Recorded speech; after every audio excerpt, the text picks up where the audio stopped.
ये जो ऑनलाइन बच्चे बैठे हैं they're active now because I'm gonna start the class again। हम आज इंटरेस्ट को एज टॉपिक पढ़ने लगे हैं। इसका क्या मतलब एज टॉपिक पढ़ने लगेगा? मतलब इंटरेस्ट से ही अगले टॉपिक की बात निकालेंगे इंशाल्लाह, ठीक है। I want you guys put that as a heading। ये वो वाला इंटरेस्ट नहीं है जो आप लोग पढ़ाई में बिल्कुल नहीं लेते। ये वो इंटरेस्ट है जिसको हम आम जुबान में सूद कहते हैं। अब बच्चे अक्सर शरारत करते हुए कहते हैं सर सूद तो हराम है।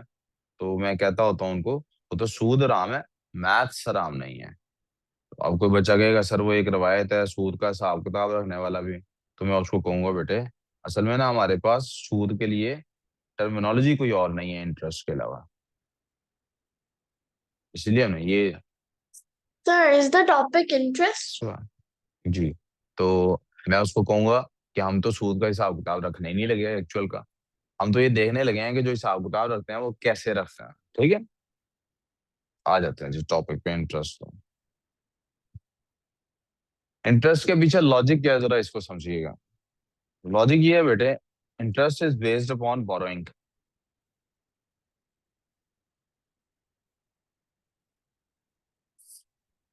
जब भी कोई अमाउंट बोरो की जाती है, एक आदमी कहता है यार मैं तुम्हें दे रहा हूँ, सपोज एक आदमी कहता है कि मैं तुम्हें दे रहा हूँ 10 लाख रुपया या 5 लाख रुपया या फॉर दैट मैटर मैं तुम्हें 1 लाख रुपया उधार दे रहा हूँ। एक आदमी कहता है मैं आई एम लेंडिंग यू, जो अमाउंट मैं तुम्हें लेंड कर रहा हूँ, उधार दे रहा हूँ, लेंड कर रहा हूँ मैं तुम्हें, बोरो कर रहे हो तुम मुझसे कोई अमाउंट, वो अमाउंट है 1 लाख रुपया।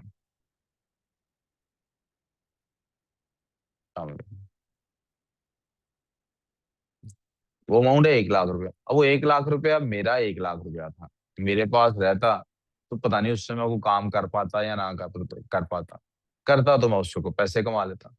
तुमने वो 1 लाख रुपया लिया है, तुमने उस 1 लाख रुपए से मैं जो फायदा हासिल कर सकता था वो फायदा हासिल करने से मुझे रोक लिया है। तो मुझे उसके एवज तुमसे कुछ चाहिए। तो वो क्या चाहिए? कहता है जी ये मुझे तुमने कुछ ना कुछ एडिशनल पे करना है, जिसको वो कहते हैं इंटरेस्ट। अब इसके बारे में मैं एक कॉन्सेप्ट यहीं पे वाजे कर देता हूँ, रह नहीं सकता वो कॉन्सेप्ट वाजे किए बगैर। एक उधार वो है जो मैंने आपको पैसे दिए हैं आपकी जरूरत पूरे करने के लिए, यानी आपको कुछ जरूरत है आपने वो जरूरत पूरी करनी है। और एक उधार वो है जो आपने मुझसे पैसे लिए हैं बिजनेस करने के लिए। क्या ये दोनों एक जैसे हैं? एक वो पैसे हैं जिनसे आपने फायदा उठाना है, एक वो फायदे हैं जिनसे आप अपने किसी नुकसान से या अपनी जरूरत से बच रहे हैं। जिन पैसों से आपने अपनी कोई जरूरत पूरी करनी है उसमें वो पैसे फौरन खत्म हो जाने हैं। मैंने आपको 1 लाख रुपया दिया, आपने बच्ची का जहेज देना था, आपने कोई किसी के पैसे देने थे, आपने 100 स्यापे उसके करने थे, आपने छुट्टी पे जाना था, वो तो पैसे खत्म हो गए। उसके ऊपर मैं आपसे तकाजा कर रहा हूँ जब पैसों का, तो मैं किराया लेने की कोशिश कर रहा हूँ आपसे उन पैसों की। इस सूद की जगह अल्लाह ताला ने इंट्रोड्यूस कराया कुरान में लफ्ज कर्जे हसना। कि जब किसी की जरूरत पूरी करनी हो तो उसको तुम कर्जे हसना दिया करो। कर्जे हसना क्या है? तुमने उसको अपने लिए, अब वो पैसे तुम्हें अभी भी वापस मिलने हैं। What you have done is कि तुमने थोड़ी देर के लिए उसकी जरूरत पूरी कर दी है और तुमने उसके ऊपर उसको कुछ चार्ज नहीं किया। लेकिन एक पैसे वो पैसे हैं जो आपने बिजनेस के लिए लिए हैं। अब आपने मेरे से 1 लाख रुपया लिया है, आप उससे हर महीने 10,000 कमा रहे हो और मुझे तो उस लाख से कुछ भी नहीं आ रहा। इसमें आपको फायदा उठा रहे हैं ना, इसको हम इन्वेस्टमेंट कंसिडर कर जाते हैं। क्या कंसिडर कर जाते हैं? अब अकाउंटिंग की जुबान में या बैंक की जुबान में या किसी की भी जुबान में लफ्ज इसके लिए इंटरेस्ट ही है। लेकिन हमारे इस्लामिक स्कॉलर्स का इसके ऊपर थोड़ा सा इख्तलाफ है कि क्या इसमें सूद, इसीलिए कॉन्सेप्ट है कि इस्लामिक बैंकिंग का आ गया आज के दौर में, and which is a very good concept. मैं इस बात के हक में नहीं हूं कि आप एक हराम चीज को हलाल साबित करने के लिए झूठे फतवे गढ़ने शुरू कर दें या कान को इधर की बजाय उधर से पकड़ के कहें ये तो फर्क आ गया। No no. लेकिन मैं इस बात के जरूर हक में हूं कि जब अल्लाह ताला की तरफ से किसी काम में कोई गुंजाइश निकल रही है तो why don't you do that. एक आदमी आज के दौर में घर कैसे बना सकता है? वरना फिर वो क्या करेगा? जब आप उसको सलार, आप इधर नहीं बैठे थे, पिछले लोग मुझे नजर ही नहीं आते थे। जब उसके पास आप कोई रास्ता ही नहीं छोड़ेंगे घर खरीदने का, और घर को खरीदना एक जरूरत बन चुकी है, तो वो क्या करेगा? अल्टीमेटली किसी ऐसे बैंक से वो अमेरिका जाएगा, किसी ऐसे बैंक से सूद लेगा जिस एक और निजाम की तरह चल पड़ेगा। तो स्कॉलर्स का इस पे वो इस्लामिक बैंकिंग का कॉन्सेप्ट आ गया। जैसे पाकिस्तान में जो इस्लामिक बैंकिंग चल रही है, कुछ बैंक्स क्या करते हैं, व्हाट दे डू इज, आपने बैंक से लेना है ना कर्जा, तो वो आपको इंटरेस्ट पे कर्जा नहीं देते। वो क्या करते हैं, कहते हैं आपने क्या चीज लेनी है इस पैसे से। आप कहते हैं जी मैंने माल खरीदना है बेचने के लिए, तो कहते हैं ठीक है माल हम खरीदते हैं, हम प्रॉफिट पे आपको माल बेच देते हैं, पैसे नहीं हम देंगे। तो आपने घर खरीदना है, चले हम घर कितने का आता है, 1 करोड़ का आता है, चले मैं 1 करोड़ का घर खरीद लेता हूँ और आपको मैं 1 करोड़ 20 लाख में बेच देता हूँ। अब ये अलाउड हो गया। अल्लाह ने भी कुरान में कहा कि मैंने आपको सूद हराम कर दिया, मैंने रिबा उसके लिए वैसे लफ्ज है। वो फिर जब किस्तें होती हैं, वो पैसे तुमने देने भी किस्तों पे, वो किस्त को भी वो किस तरह से कंसिडर करते हैं, वो कहते हैं अभी ये देखो 1 करोड़ 20 लाख का घर है, ये मेरा है ना, तुम्हारा तो नहीं है। तो जब तक तुम इसमें रह रहे हो और मेरा 1 करोड़ 20 लाख नहीं दे रहे, तब तक मुझे इसका किराया दे दो। किराए पे घर तो लेते हैं ना, तो अलाउड है ना। तो तुम मुझे ऐसा करो कि हर साल मैं तुम्हें ये 50,000 किराए पे देता हूँ कितने किराए पे दिया, तुम मुझे हर महीने 1.5 लाख रुपया देते जाओ, 50,000 तुम्हारा किराया एडजस्ट हो जाएगा, लाख रुपया वो जो तुमने मेरा 1,20 देना है उसका। अब तुमने 1,20 में से लाख रुपया दे दिया, तो अब 1 करोड़ 20 लाख का घर में से 1 लाख मुझे आ गया है, तो 1,19,000 मेरा लगा हुआ है, 1 करोड़ 19 लाख मेरा लगा हुआ है इस घर पे। तो तुमने भी तो 1 लाख दे दिया ना, तो थोड़ी सी तुम्हारी भी मलकियत आ गई है। तो वो किराए किराए के तुम भी फिर हिस्सेदार बन गए, वो किराया तुम्हें भी आना चाहिए। किराया 50,000 ही रहेगा, लेकिन अब उसी परसेंटेज के हिसाब से वो किराया तुम्हें भी मिलना शुरू हो जाएगा। तो आपकी किस्त आहिस्ता आहिस्ता कम होती जाती है, and so on and so fourth. मतलब मैं आपको एग्जांपल देता हूँ, आप देते हैं ना 50,000, फर्ज करें हमने किराया फिक्स कर लिया उस घर का। अब हमने 1 करोड़, फर्ज करते हैं कि वो घर था 80 लाख का या 90 लाख का, बैंक ने हमें 1 करोड़ में बेच दिया, राउंड फिगर हो जाएगी ना, बैंक ने हमें वो कितने में बेच दिया, 1 करोड़ में। अब बैंक कहता है आप मुझे 1.5 लाख दो पहले महीने, आपने 1.5 लाख दे दिया, तो इस 1.5 लाख में से 50,000 तो आपका वो चला गया जो रेंट था। पूरा का पूरा घर अभी बैंक का है, तो 50 के रेंट भी किसको जाना चाहिए, बैंक को जाना चाहिए ना। 1 लाख रुपए इसमें से आपने दे दिया, कौन सा, वो जो किस्त दे, उस 1 करोड़ में से लाख रुपया दे दिया। अब उस 1 करोड़ में से लाख रुपया रहा, उस वो जो 1 करोड़ में से लाख रुपया आपने दे दिया है, तो अब बैंक जो है वो 99% घर का मालिक है और 1% के मालिक आप हैं। अब 1% के मालिक आप हैं, तो अब आपने लाख रुपया तो बैंक को किस्त का देना ही देना है। लेकिन अब वो जो 50,000 आपका रेंट था, उसमें से भी 1% रेंट के हिस्सेदार आप हो गए, बाकी 99% रेंट किसको जाएगा, बैंक को। तो वो 50,000 में से देखें अब 1% रेंट कम हो गया ना अगले महीने। तो जैसे जैसे आप किस्त देते जाते हैं आपका रेंट रिड्यूस, यहाँ तक के एक वक्त आता है आप 99% घर के मालिक बन जाते हैं, बैंक बन रह जाता है 1% घर का मालिक। तो फिर उसी 50,000 में से सिर्फ 500 रुपया बैंक को जाता है रेंट उस आखिरी महीने में, बाकी सारा बैंक की ओर किस्त से होती है। So this is one of the systems, गाड़ियां इस तरह से बिकती हैं और बड़े निजाम है। तो मैं मुख्तसरन कहना ये चाहता हूँ कि अल्लाह ताला ने हमें वो पता नहीं क्यों हमारे ज़हनों में ये बात बैठ गई है कि अगर इस मौजूदा दौर के बैंकिंग सिस्टम के साथ काम ना किया जाए तो हमारे पास कोई चारा नहीं है। चारे हैं, बस हमें डर है कि पता नहीं हम, I don't know what is the reason. और भी चारे हैं काम करने के। मैंने आपको बताया पहले भी, सूरह इखलास के, सॉरी, जो सूरह नाज है, वो बड़ी खूबसूरत आयात है उसकी, कि आप अल्लाह ताला से वसवसों से पनाह हो। यही वसवसा होता है। मैं ऐसे ही सर चलते चलते एक सूरह एग्जांपल दे देता नास हूँ। एक सूरह आयत नहीं। तो ये मैंने सूरह ही कहा, मैंने क्या कहा, आ, आपने कहा कि प्यारी आयत है। मैं सूरह नाज के अंदर एक आयत है ना जिसके बारे में बात करने लगा हूँ, बड़ी प्यारी। हाँ, ओके। हाँ। अब आप देखें वो आजकल वो एक बड़े सारे लोग सेलिब्रेट कर रहे हैं कि जी ये ममदानी कोई लड़का है, कोई ममदानी है 33-34 लाख का, ये न्यूयॉर्क में ये मेयर बन गया है। आपको पता है क्यों सेलिब्रेट कर रहे हैं? क्या वो कोई इमाम है आज के दौर का? बहुत नेक आदमी है। मुसलमान कहने से क्या हो जाता है, मुंह से खुद को मुसलमान कहलाता हो, मंदिर भी जाता हो, क्लब भी जाता हो, शराब भी, मैं ये नहीं कह रहा सब कुछ वो करता है, लेकिन ऐसे भी तो लोग हैं ना, ऐसे भी तो लोग। तो क्या करें, इस वजह से हमें सेलिब्रेट करना चाहिए मुसलमान है। हम्म। नहीं ना सेलिब्रेट, लेकिन आपको क्या क्या लगता है, अच्छा फिर चलो मुसलमान इस वजह से सेलिब्रेट कर रहे हैं, ये यहूदी क्यों उसको सेलिब्रेट कर रहे हैं, ईसाई क्यों सेलिब्रेट कर रहे हैं उसको? वहां न्यूयॉर्क में तो है ही 12% मुसलमान, बाकी सारा तो यहूदी और ईसाई है। वो इमिग्रेंट है ही नहीं, वो तो नेशनल है अमेरिका का। नहीं उसके अब्बा के जमाने से नेशनल है, अब्बा पैदा वो युगांडा में होता है, बड़े जमाने से इधर ही है वो, बचपन से इधर ही है, 7-8 साल का था मेरा ख्याल जब से आया वो। है भी इंडियन, अब्बा तो उसका इंडियन है। क्यों इतना आपको मैं अब बता रहा हूँ असल में लोग इसको सेलिब्रेट क्यों कर रहे हैं, इसलिए फिल्में हिट होती हैं। जो फिल्में सुपर हिट होती है ना, इसलिए होती है। क्यों होती है? पूरी दुनिया में ये बात तय है कि जिसकी लाठी उसकी भैंस, जीतेगा वही जिसके पास पैसे हैं। ट्रम्प देखे ना, पैसे लगाए जी, जो मर्जी कर लें आप अपनी तकदीर, आप जैसे आजकल हमारे दौर में जो मर्जी कर लें, जो दिल करेगा एस्टेब्लिशमेंट का कर देगी सर, आप कुछ नहीं कर सकते। तो आप क्या करते हैं? कुछ करते ही नहीं, आप कहते हैं भागिए यार, पाकिस्तान से निकले यहाँ से, इधर क्या रखा है। बिलियनियर्स न्यूयॉर्क के उसके अगेंस्ट है, ना सिर्फ ये कि उसके हक में नहीं है, उसके अगेंस्ट है, पैसे खर्च रहे हैं, मल्टी मिलियन डॉलर की इन्वेस्टमेंट हुई है कि ये ना आए। सीधा प्रेसिडेंट ऑफ द कंट्री, पूरी दुनिया में, ट्रम्प कह देना इमरान खान को आजाद करो, पीटीआई कह रही है इनको आजाद करना पड़ेगा। ट्रम्प कह देना पाकिस्तान ने जहाज कराए तो इंडिया कहेगा हाँ जी कराए। ट्रम्प जो कहते हो जाता है, अमेरिका का सदर है, और ट्रम्प कह रहा है इसको नहीं बनने देना मेयर, मैं देखता हूँ ये कैसे मेयर बनता है, और वो मेयर बन गया। दुनिया इसलिए सेलिब्रेट कर रही है कि वो मायूसी जिसमें दुनिया घिरी हुई है कि अब कुछ नहीं हो सकता, उसमें कुछ हो जाता है। तो दुनिया को ये लगता है यार मेरी भी लाइफ में शायद चांस है चेंज आने का। अरे बेवकूफो, खुदा आपको बार बार कह रहा है जिंदगी में तुम्हारी में चांस ही चांस है। ये सिर्फ शैतान का वसवसा है जो तुम्हें ये यकीन दिलाता नहीं नहीं तुमसे ना हो पाएगा। You can always do everything, just keep trying. जब बिल्कुल अंधेरा नजर आए, कोई रास्ता ना नजर आता हो, उस वक्त खड़े रहना कमाल तो ये क्या कमाल हुआ कि आप जीत रहे हैं तो साथ खड़े हो गए। कमाल ये है कि जब नजर आ रहा है कि कुछ नहीं हो सकता, उस वक्त आप खड़े हैं, इसलिए सिर्फ कि ये हक है। इस सारी बात को समेटते हुए वापस आता हूँ, हमें सिर्फ इंटरेस्ट से मुराद, हमारे पास और कोई वर्ड नहीं है, तो आपने इससे मुराद सिर्फ सूद लेने की जरूरत है आपको। बोरोइंग को हमने, अब हर सब्जेक्ट की कोई टेक्निकल टर्म होती है ना, जो अमाउंट बोरो की जाएगी, तो सबसे पहले ये आप ये समझ लें, उस अमाउंट का नाम होगा प्रिंसिपल अमाउंट। क्या नाम होगा उसका?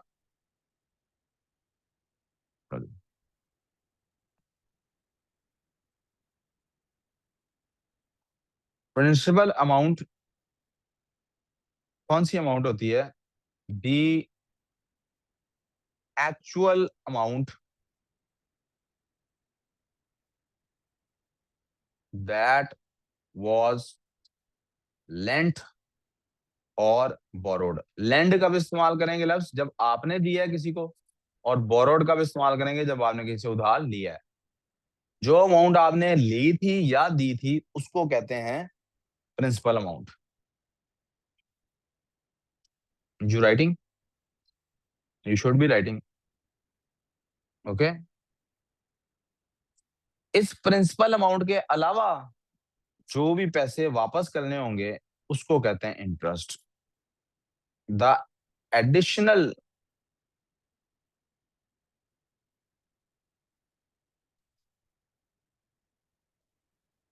अमाउंट पेड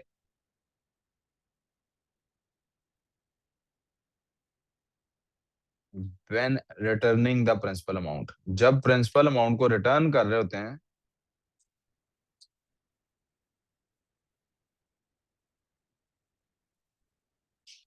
तो जो एडिशनल अमाउंट आप पे करते हैं दैट इज कॉल्ड इंटरेस्ट, उसको कहते हैं। यहां तो कोई कंफ्यूजन? लिख रही हो आयरीन? जरूर आप लिख रही हो? यहां तक कोई प्रॉब्लम? अब इंटरेस्ट के अंदर कॉन्सेप्ट है दो तरह का।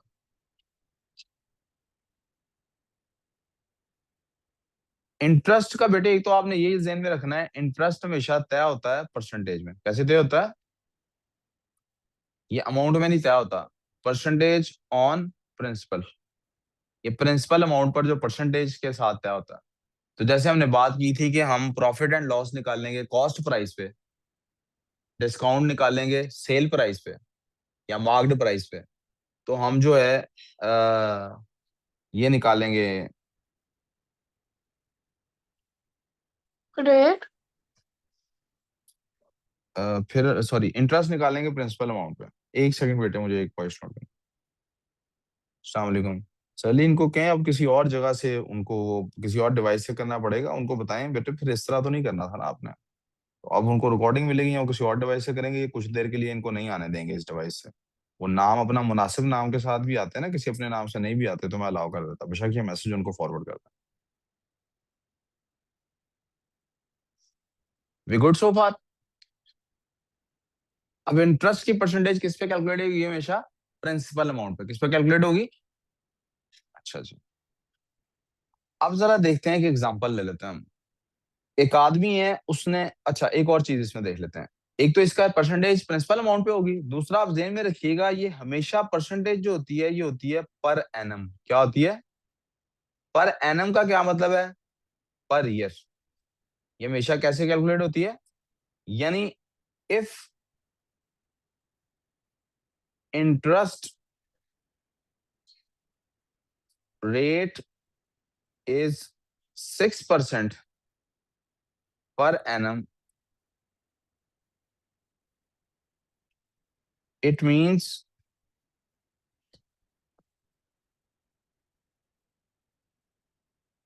the amount, the principal amount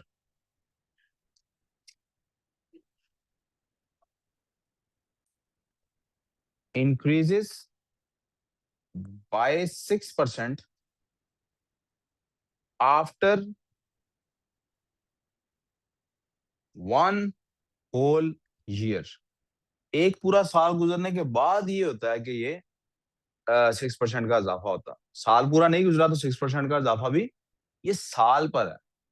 इसीलिए आप देखेंगे आजकल बैंक्स जब आपको एडवर्टाइज करते हैं चीजें, तो बैंक्स क्या करते हैं? सिर्फ 1% पे आप कर्जा ले लीजिए, इस पे ले लीजिए, या 1.5% पे कर्जा ले लीजिए। तो जब आप देखते हैं अच्छा 1% पे कर्जा, तो आपको तो लगता है 1% बहुत कम है, लाख रुपए पे आपने 1000 ही देना है। लेकिन वो साल स्टैरिक लगा के साल लिख देते हैं, दिस इज पर मंथ। तो असल में साल का इंटरेस्ट रेट क्या बन जाता है? 12%। क्या बन जाता है? बैंक खुद, ये जो लोग सेविंग्स अकाउंट खोलते हैं ना, बैंक को पैसे दे देते हैं, बैंक को कहते हैं प्रॉफिट देते रहो, प्योरली इंटरेस्ट वाला जो काम करते हैं, सूद वाला काम जो करते हैं, अगर वो चेक करें बैंक का जो इंटरेस्ट रेट होता है ना, बैंक के लिए पैसे जो रुपए जो हैं वो एक कमोडिटी है। कमोडिटी समझते हैं? प्रोडक्ट है खरीदने बेचने की। बैंक क्या करता है? एक बंदे से लेता है 1000 रुपया या 1 लाख रुपया, एक बंदे से लिया, उसको कहा मैं तुम्हें साल का 6000 दूंगा। ये मैंने बहुत ज्यादा बोल दिया। आजकल पाकिस्तान की इकोनॉमी खराब है, तो पाकिस्तान में इंटरेस्ट 10% के करीब ही चल रहा है साल का। लेकिन आम रूटीन में क्या होता है? बैंक बाकी मुल्कों में जैसे चलता है, बैंक ऑन एवरेज 2, 3, 4% साल का इतना पैसे पे करता है। यानी किसी ने 1 करोड़ रुपया बैंक में जमा कराया हुआ है सेविंग्स अकाउंट में, तो उसको 4-1 लाख उसके बैंक में इजाफा हो जाएगा उसके अकाउंट में साल बाद। वही 1 करोड़ जो बैंक ने किसी से लिया हुआ है कि आप मेरे पास साल के लिए रहने दें, मैं साल बाद इसमें 4 लाख का इजाफा कर दूंगा, वही 1 करोड़ रुपया बैंक ने संभाल के क्या करना है? अंडे देने हैं उस पैसे ने। 4 लाख कहाँ से आना है? बैंक ने वो 1 करोड़ किसी और को उधार दे देना है, उसको बैंक ने 12% पे देना है। उसको कितने पे देना है? उसको कहना है साल बाद तुमसे 1 करोड़ 12 लाख लेंगे वापस। अब आप सोचें, बैंक ने किसी से 1 करोड़ लिया था, उसको 4 लाख पे करना है, वो 1 करोड़ लेके किसी और को दे दिया, उससे 12 लाख लेना है, तो बैंक को 8 लाख का प्रॉफिट हो गया। दुनिया इस काम पे चलती क्यों है? क्योंकि बैंक कहता है जो रूल तय है मैं उस रूल पे खड़ा हूं, हिलूंगा नहीं। मेरा मसला है कि मैंने पैसे कहां से इकट्ठे करने हैं वापस, आपको जब आपके पैसे देने हैं मैंने वापस देने हैं, राइट? तो दुनिया में ऐसा कम एक आधी दफा ही होता है 100 साल में कि जब बैंक बिल्कुल ही डिफॉल्ट के पास चला जाता है, फिर बैंक को सेटलमेंट्स वगैरह जो भी चलता है। एनीवेज, इंटरेस्ट की समझ आ गई क्या होता है इंटरेस्ट? अब आप देखें यहाँ पर ना दो तरह की सोच डेवलप हुई। एक बंदा वो था, कहता यार मैंने आपको दिया है 1 लाख रुपया, मैंने आपको दिया था एट द रेट ऑफ, ये इसको समझ गए? ये सिंबल जिसको हम एट द रेट ऑफ पढ़ते हैं, ये असल में किस लिए? ये असल में ऐसे इसके लिए बना हुआ था। मैंने आपको 1 लाख रुपया दिए एट द रेट ऑफ 6%, और ये आपने समझ लेना है कि हमेशा ये इंटरेस्ट का लफ्ज जब होगा, अगर कुछ नहीं लिखा हुआ आगे, तो उसका मतलब क्या है? ये पर ईयर की ही बात हो रही है। किसकी बात हो रही है? अकाउंटिंग वाले इसके लिए लफ्ज पर एनम लिखते हैं, आप में से जो बिजनेस वाले उन्हें पता होगा, मैथ्स में ये लफ्ज हमेशा पर ईयर लिखा नजर आता है हमें। लेकिन मैं दोनों लफ्जों से आपको फेमिलियराइज करा दिया। मैं, एक बंदा कहता है यार मैंने तुम्हें 1 लाख दिया था 6% पर ईयर के हिसाब से, तुमने पहले साल मुझे क्या किया? साल के एंड पे 1 लाख रुपया देने की बजाय तुमने कहा यार मैं अभी तुम्हें नहीं देता, मैं अगले साल दूंगा। तो साल के बाद तुमने मेरे देने थे 1,06,000 रुपए, तुमने मुझे 1,06,000 रुपए नहीं दिए। ये हो गया, फर्ज कर लेते हैं ये हुआ है 1998 में, तो 1999 में क्या हुआ? 1,06,000 रुपया हो गया। अब तुमने मुझे वो 6,000 नहीं दिया, तुमने कहा साल और चाहिए, मैंने 1 साल और दे दिया, तो अब वो अमाउंट कितनी हो जानी चाहिए? 6% वही रेट चल रहा है, तो 1,12,000 हो जानी चाहिए, राइट? कितनी हो जानी चाहिए? तुम 3 साल बाद वापस देते हो, अगर 2001 में वापस देते हो, तो वो अमाउंट कितनी हो जानी चाहिए? 1,18,000, राइट? क्योंकि हर साल क्या हो रहा है, आप 6% उसके अंदर, और बैंक्स करते भी ऐसे ही है यूजुअली। क्या करते हैं, वो कहते हैं अच्छा लाख रुपए आप अपने पास ही रखो, हमें ना दो, 6,000 जो हमारा इंटरेस्ट बनता था वो हमें दे दो, हमें हमारा 6,000 वापस दे दो, बाकी अपने पास रखो, कोई बात नहीं, अगले साल फिर 6,000 दे देना, 6,000 दे देना। ये IMF वगैरह के साथ जो पाकिस्तान के मसले हैं, वो यही मसले हैं। वो इंटरेस्ट की अमाउंट बढ़ बढ़ के इतनी बन जाती है, हमसे इंटरेस्ट ही नहीं दिया जा, हम किस्त जब बैंक की जमा कराते हैं तो हमने इतने साल इस्तेमाल कर लिया होता है कि वो इंटरेस्ट की अमाउंट ही। अब सोचे ना, आखिर ये 12 साल बाद, अगर ये हर में साल उसको 6,000 नहीं देता, तो 12 साल बाद 96,000 तो ये बन जाएगी अमाउंट, 96,000। तो इतना तो कर्जा है जितना उसकी अमाउंट है, तो वो कर्जा देगा कि वो कहेगा अच्छा यार ये इंटरेस्ट की किस्त, यू अंडरस्टैंड दिस? एक बंदा था जिसने ये अप्रोच रखी, उसका बच्चा बड़ा हुआ, वो कहता अब्बा तुम क्या खराब कारोबार करी जा रहे हो, देखो 1999 में इसने तुम्हें पैसे देने थे 1,06,000, क्या इसने तुम्हें 6,000 वापस दिया? नहीं। तो अब्बा फिर 2000 में भी तुम इसको अगर 6,000 ही ऐड करोगे तो तुम बड़े नालायक हो। अब्बा तुम्हें अब जो 6% कैलकुलेट करना है, वो 6% तुमने कैलकुलेट करना है एट 106,000। तो तुमने अब 1,06,000 पे 6% कैलकुलेट जो करना है, वो कैसे कैलकुलेट करना है? 1 लाख पे नहीं, 6,000 कैलकुलेट करना। अब तुमने 1,06,000 पे 6% कैलकुलेट करना है। 1,06,000 का 1% बनता है 1060 रुपए। कितने बनते हैं? तो ये बन जाता है मेरे पास 6,360 रुपए। तो वो कहता है 1,12,360 रुपए अब इसकी अमाउंट बननी चाहिए। और इसी तरह अगले साल 2001 में भी आपकी अमाउंट 1,18,000 नहीं बनेगी, ठीक है? 1,18,000 नहीं बनेगी,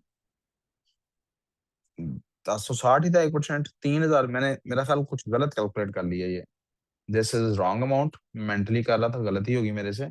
1060 रुपए बनते हैं 1%, तो मुझे 6% निकालना है, तो 6,360 रुपए बनते हैं। 6,300, ठीक है जी, 1,12,360 ही बनता है, राइट? अब इसका 1% कितना होता है? इसका 1% होता है 1123.60 रुपए।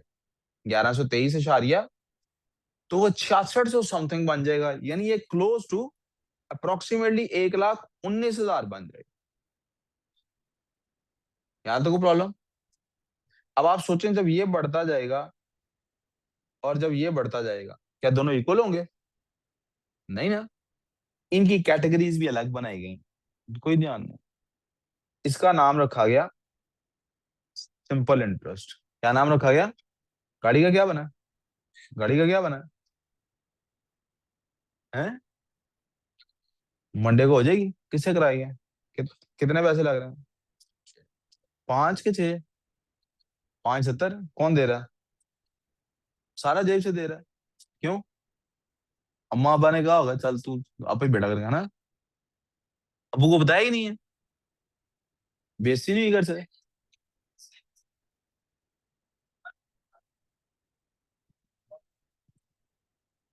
घर वालों को पता है किसने मारी है गाड़ी?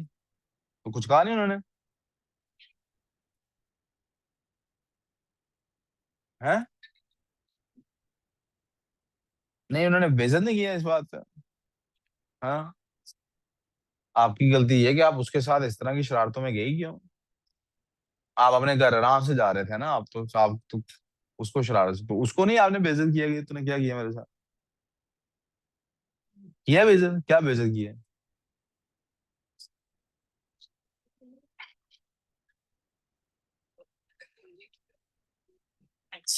आपके बारे में भी ना घर वाले यही कहते हैं, जब मेरे से मार पड़ती है Sir, ना, can you go a little upwards?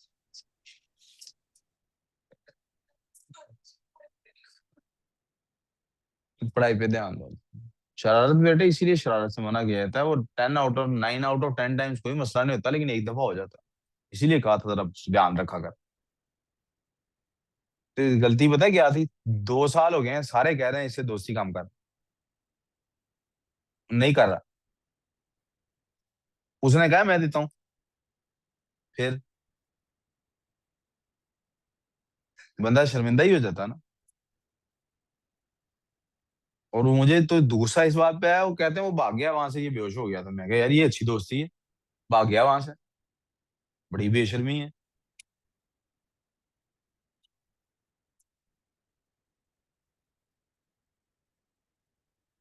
उससे 50 दर्जे तो वो दोस्त तुम्हारा अच्छा है, ये जो फलक है।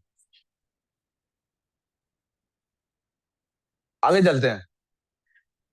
सुनिए जी, अब हमारे पास दो इंटरेस्ट आ गए। एक का नाम हमने क्या रखा, सिंपल इंटरेस्ट। दूसरा क्या नाम रखा।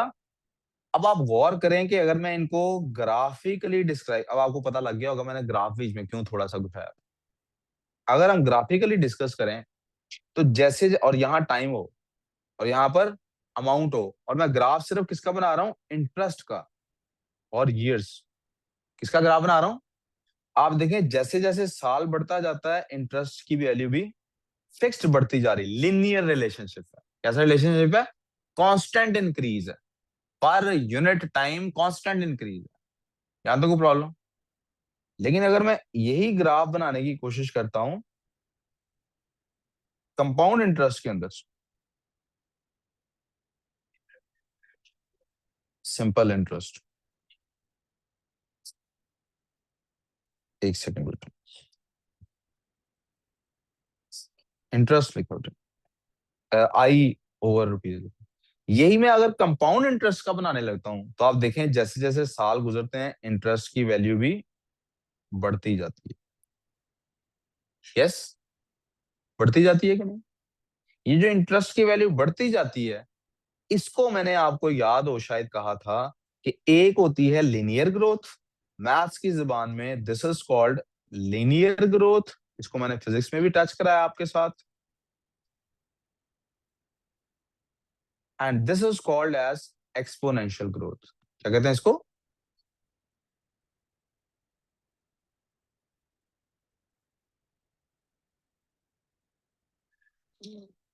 यहां तो कोई कंफ्यूजन बच्चों, लीनियर ग्रोथ और एक्सपोनेंशियल ग्रोथ का पता लग गया, और आपको ये भी पता लग गया ना कॉन्सेप्चुअली कि ये क्या चीजें होती हैं। अब जरा देखिएगा सिंपल इंटरेस्ट और इनके लिए फिर, और सिंपल इंटरेस्ट को क्या हम टिक टैक टो वाला मेथड अप्लाई कर सकते हैं कि नहीं। क्या हम टिक टैक टो वाला मेथड कंपाउंड पे अप्लाई कर सकते हैं। नो, कंपाउंड पे ये मेथड अप्लाई, इसीलिए हम अगर फॉर्मूला की सीक्वेंस, फॉर्मूला की टर्म्स में बात करें तो सिंपल इंटरेस्ट का फॉर्मूला होता है I is equals to P R T. I is equals to P R T. लेकिन जो हमारे पास कंपाउंड इंटरेस्ट का फॉर्मूला है वो क्या है,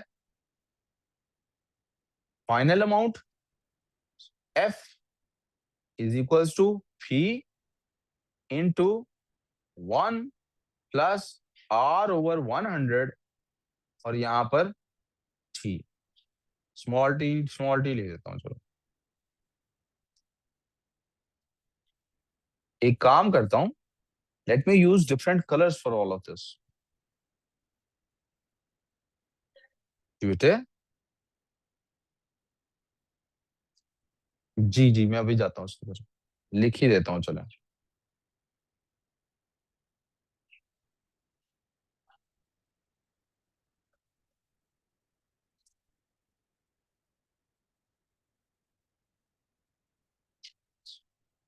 एक काम करते हैं बेटे, पी को ब्लू से लिख लेते हैं, याद रखने में आसानी होगी। आर को ऑरेंज से लिख लेते हैं, याद रखने में आसानी होगी। टी को ग्रीन से लिख लेते हैं। क्योंकि आर को ऑरेंज से लिखा है तो जो नीचे 100 है इसको भी ऑरेंज से लिख लेता हूँ, और इंटरेस्ट को रेड से लिख लेता हूँ।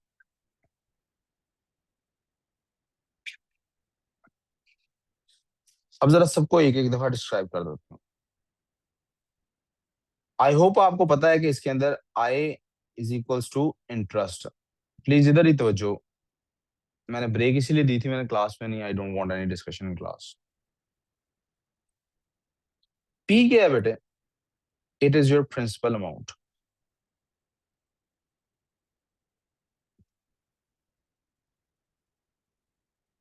आर क्या है बेटे? R is the rate per year. 100 क्यों लिखा है बेटा आर के नीचे? अब ये इसकी वजह यहीं पे बता देता हूँ। परसेंटेज का असल में मतलब ही क्या होता है? 1/, तो रेट अगर 6% है, दैट इज 6/, इसलिए ओवर 100 का, तो मैंने इसलिए पी आर के नीचे 100 लिख दिया। ठीक है। और टी से मुराद क्या होगा बेटे? याद रखिएगा, टाइम इन, बहुत इंपॉर्टेंट बात है ये कि this will always be time in years. Time किस में होगा ये? अगर रेट ईयर्स में दिया है तो टाइम भी ईयर्स में ही होगा। हाँ, कभी आप फ्यूचर में बड़े होंगे और कहीं आपने मंथली रेट्स देखेंगे तो फिर टाइम भी मंथ्स में ले लेंगे। ठीक है। अब उसकी तरफ भी चलते हैं।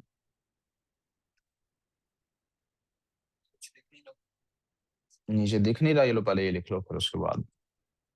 ज्योग्राफी बेटे उधर चल रही है, आपको मैंने रोका कि आप ज्योग्राफी की बजाय मैथ्स की क्लास में। बेटे ये लाइट ऑफ कर दो जरा, फ्रंट वाली।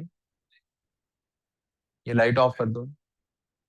Sir, can you tell us light वाले again दोनों, why लाइट you वाले। put only 100 on R instead of all of it? Just to highlight K 100 is basically under R, it was percent. Rate percent होता है ना, percent का मतलब पर 100 होता है। तो आप सबके नीचे भी लिखें, को फर्क नहीं पड़ता। I just want you to have this concept कि ये नीचे 100 आ क्यों रहा है। Okay. आपने लिख लिया है उजामा? क्यों नहीं लिख रहे? क्या? नहीं, देख देख के साथ लिखो, एंड पे ना लिखो, अभी लिखो देख देख के साथ। बलाज, पीछे जाके बैठ जा जरा बुकर के साथ, काम कर शाबाश। वी गुड सो फार। अब दूसरे फॉर्मूले की तरफ चलते हैं, जिसके अंदर हमारे पास क्या है। फिर से क्या करते हैं, इसको एफ को रेड से लिख लेते हैं, इक्वल्स टू,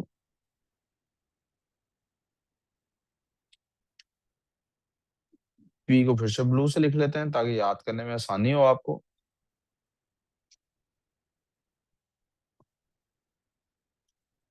1 प्लस आर को लिख लेते हैं फिर से ऑरेंज से, पहले भी ऑरेंज से किया था। अगेन ओवर 100 आपको पता लग गया होगा कि क्यों लिखा गया। और टी को फिर से ग्रीन से लिख लेते हैं।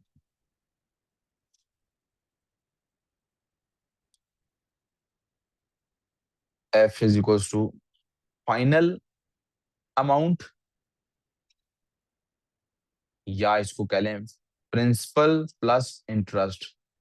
यानी जो आपकी प्रिंसिपल अमाउंट थी वो प्लस इंटरेस्ट, ये इससे ये आंसर निकलेगा। पी तो आपको पता ही है, P is equals to your principal amount.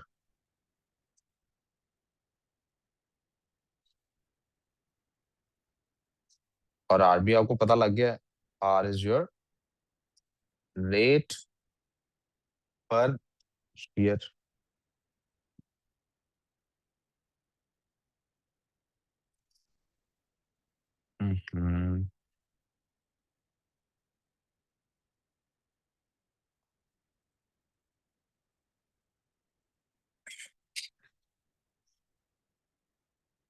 और टी हमारे पास जो है वो क्या है? टाइम। चूंकि ऊपर रेट पर ईयर था तो टाइम भी इन ईयर्स ही लिखना है।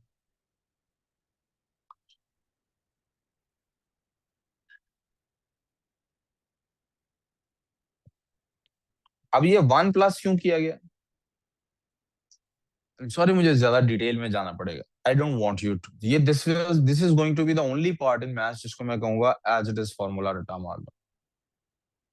लेकिन just to knock the idea of K, शायद मुझे पता नहीं है, just to do a little bit of show off, उधर 1 प्लस आर ओवर 100 इसलिए होता है, असल में ये R+1 ये इनका एलसीएम लेके ओवर होल 100 था। असल में ये ओवर होल 100 था। आपको याद होगा परसेंटेज इंक्रीज में हमने कहा था कि अगर एक्चुअल वैल्यू को 100% लें, तो जब आपने इंक्रीज वैल्यू लेनी होती है तो वो एक्चुअल को 100% प्लस इंक्रीज 10% आया तो उसको 110% लेते हैं। हमें टिक टैक टो में प्रैक्टिस क्वेश्चन में ऐसे किया हुआ है कि न्यू वैल्यू को फिर 110% लेते हैं, राइट। तो आप देखें ये पी मैंने बाहर कॉमन निकाला हुआ, प्रिंसिपल अमाउंट को बाहर निकाला हुआ है। So there is some bit of maths involve here, जो आपने अगले सालों में जाके पढ़ना है। शायद ओ लेवल और आईजीसीएसई में ये वाले मैथ्स के कॉन्सेप्ट पढ़ना ही नहीं है, बाइनोमियल थ्योरम या ऐसी कुछ चीजें, वो आगे जाके आप पढ़ेंगे। So we are not gonna discuss that. All we need to discuss right now is कि जनाब ये फॉर्मूला है कंपाउंड इंटरेस्ट का। We good so far? Are we clear so far? अपने जहन में ड्रिल कर लीजिए कि टाइम इन ईयर्स। इधर देखो महरूर, प्लीज इधर तवज्जो दो। अपने जहन में ये बात ड्रिल कर लीजिए 100% कि आपका टाइम इन ईयर्स है। मिशेल क्या दिखा रही है इसको? काम कर, टाइम किस में है? क्यों नहीं काम कर, काम किया है? Sir, how will we figure काम out करो। if we have to find simple interest or compound interest? वो क्वेश्चन में आपको बताएंगे।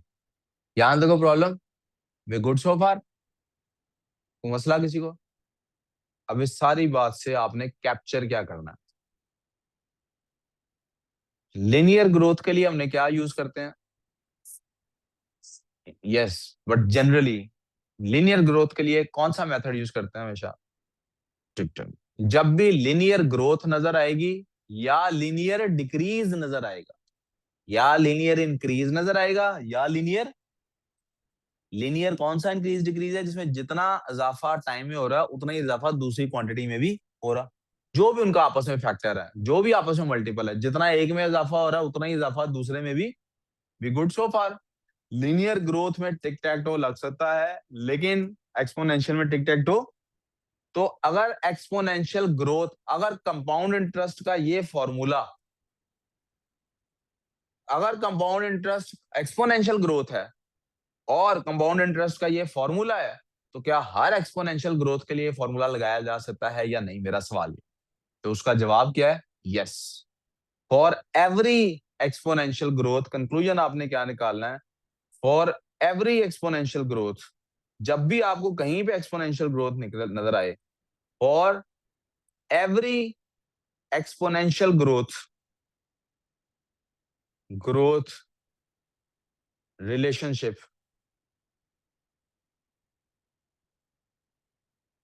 we can use this formula। अब वो एक्सपोनेंशियल ग्रोथ यहां पे हमारे पास किसमें? कंपाउंड इंटरेस्ट में। किसमें? नहीं ध्यान यार, लिख भी नहीं रहा। जहां भी कहीं एक्सपोनेंशियल ग्रोथ, मिसाल के तौर पे एक कंपनी है, साल का प्रॉफिट कमाती है 10 लाख रुपया, अगले साल भी प्रॉफिट कितना कमाती है? अगले साल भी कितना कमाती है? तो इसकी लीनियर ग्रोथ है। लेकिन अगर कोई और कंपनी है जो पहले साल 10 कमाती है, अगले साल 12 कमाती है, उससे अगले साल 15 कमाती है, तो ये, तो आप उसको इस पे फॉर्मूले पे अप्लाई कैसे करेंगे? जो ओरिजिनल उसकी इन्वेस्टमेंट थी कंपनी में, उसको प्रिंसिपल अमाउंट कंसिडर कर लेंगे, राइट? उसको क्या कंसिडर कर लेंगे? और जो जितने साल का कारोबार है वो टाइम में आ जाएगा, और जिस परसेंटेज से वो कर रही है, बूम कर रही है, क्योंकि उसने 10 लाख जो प्रॉफिट कमाया था वो इन्वेस्टमेंट में ऐड होता जा रहा था, उसको आप अपने रेट में लिख लेंगे। कोई कंफ्यूजन? अच्छा जी, एक चीज और समझ लीजिए प्लीज, इसको फोटो नोट बना लीजिए बेशक।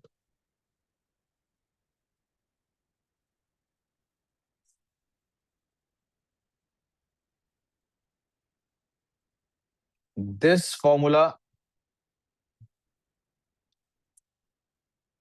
कैलकुलेट्स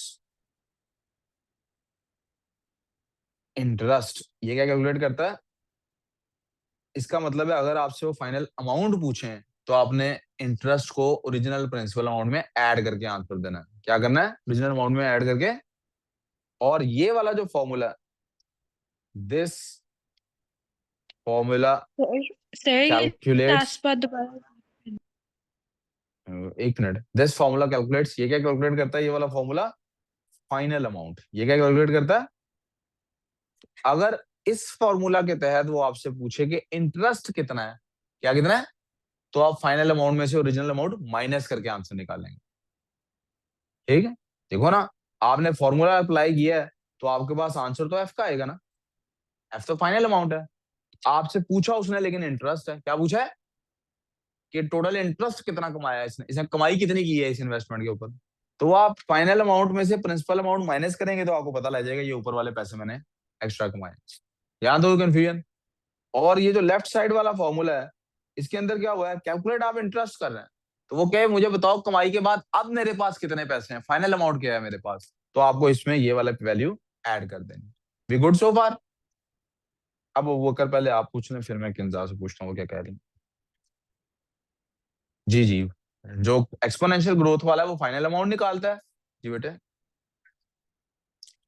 ये वाला कंपाउंड इंटरेस्ट होता है जिसमें हमेशा न्यू वैल्यू के ऊपर परसेंटेज कैलकुलेट की जाती है, ये राइट साइड वाला। ठीक है जी। हर दफा परसेंटेज न्यू वैल्यू पे कैलकुलेट, उसमें ओरिजिनल पे ही हर दफा परसेंटेज कैलकुलेट की जाती है, सिंपल। जी किंजा, आप कुछ जल्दी से ले आ, जो खाने को लेना, तेरा ध्यान नहीं है कमाई काम में। अच्छा किंजा, आप कुछ सर पूछ जो रही थी, पूछ आप रहे हैं। ऐड सर जो आप ऐड और सब्ट्रैक्ट वाला कह रहे थे वो मुझे समझ नहीं आई, आप क्या कह रहे हैं, वो बार बार आवाज कट हो। मैं कह रहा हूं कि अगर वो आपको कहते हैं सिंपल इंटरेस्ट है, in case of simple interest, if they ask, अब फॉर्मूला तो इंटरेस्ट कैलकुलेट करता है, और फाइनल अमाउंट, अगर वो आपसे फाइनल अमाउंट पूछें, आप क्या करते हैं, फाइनल अमाउंट किसके इक्वल होती है, इंटरेस्ट प्लस प्रिंसिपल अमाउंट के। और in case of compound interest, अब इसमें आप क्या कैलकुलेट कर रहे होते हैं, फाइनल अमाउंट कैलकुलेट कर रहे होते हैं, तो वो आपसे इंटरेस्ट पूछ सकते हैं। इफ दे आस्क फॉर अगर वो आपसे पूछेंगे इंटरेस्ट की वैल्यू सिर्फ बताओ, आप क्या करते हैं, इंटरेस्ट आपका कैलकुलेट करने के लिए क्या बनता है, final amount minus principal amount. यानी आप अगर गौर करें तो इसी फॉर्मूले की, लेफ्ट वाले फॉर्मूले की ही एक दूसरी सूरत है राइट वाले साइड।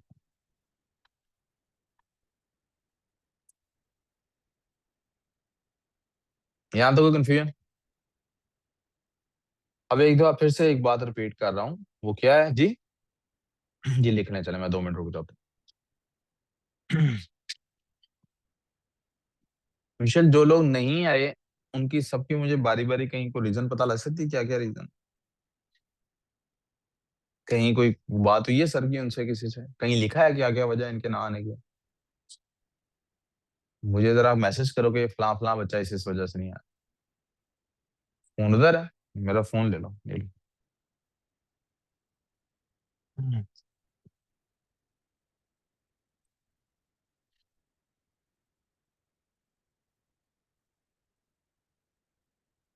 yes।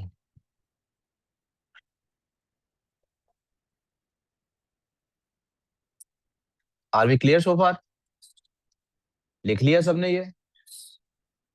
अब जरा बिल्कुल तवज्जो से देखिएगा, मैं दोबारा से आपके सामने एक टॉपिक लिख रहा हूं, विच इज एक्सपोनेंशियल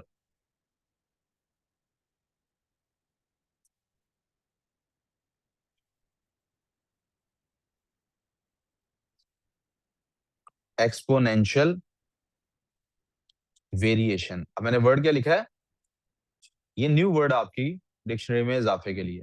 वेरिएशन का क्या मतलब है,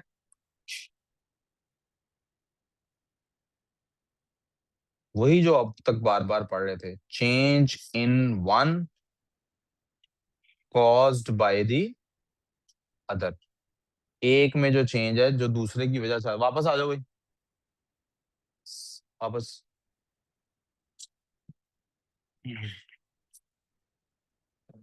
चेंज एक में जब आता है दूसरे की वजह से तो उसको वेरिएशन कहते हैं, उसको कहते हैं। और वो वेरिएशन दो तरह की होती है, या होती है, हमदान गया था बाहर, इतना लंबा पानी तो नहीं होता, वापस भेजें, या वो वेरिएशन होती है लीनियर, या वो वेरिएशन होती है एक्सपोनेंशियल। मेरा इस वक्त आपके साथ फोकस क्या है, एक्सपोनेंशियल पर। तो जो एक्सपोनेंशियल वेरिएशन है इसकी भी दो टाइप्स हैं। इसकी कितनी टाइप्स है बेटे, एक को कहते हैं एक्सपोनेंशियल ग्रोथ, और दूसरे को कहते हैं एक्सपोनेंशियल डिक्रीज। यानी ऐसा भी हो सकता है कि एक की वजह से दूसरा इस तरह से ग्रो करे, जैसे ये मैंने लाइन आपके सामने ड्रॉ कर दी। और ऐसा भी हो सकता है कि एक की वजह से दूसरा एक्सपोनेंशियली डिक्रीज करे, यानी आपका बेड़ा गर्क हो रहा है तो वो भी ऐसा नहीं कि थोड़ा थोड़ा हो रहा है, एकदम ही बेड़ा गर्क भी ऐसा हो रहा है, बल्कि इससे बेहतर है ये वाली बनाऊं। जी। अंडर आगे खाओ जो भी खाना है। We good so far. जी। चेंज आता है ना जब दो क्वांटिटीज एक दूसरे से रिलेट करती हैं, तो चेंज आता है ना, उसको वेरिएशन भी मैथ्स की जुबान में कहते हैं। क्या कहते हैं? अब ये वाली अजान सुन के अगली बात करेंगे, ठीक है? मैं नीचे सिर्फ फॉर्मूला लिख रहा हूँ, आप फॉर्मूला कॉपी कर लें।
गुड सो फार।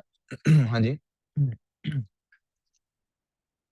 डिक्रीज, एक्सपोनेंशियल इंक्रीज और डिक्रीज, उसको ग्रोथ की जगह लफ्ज इंक्रीज भी लिखा जा सकता है।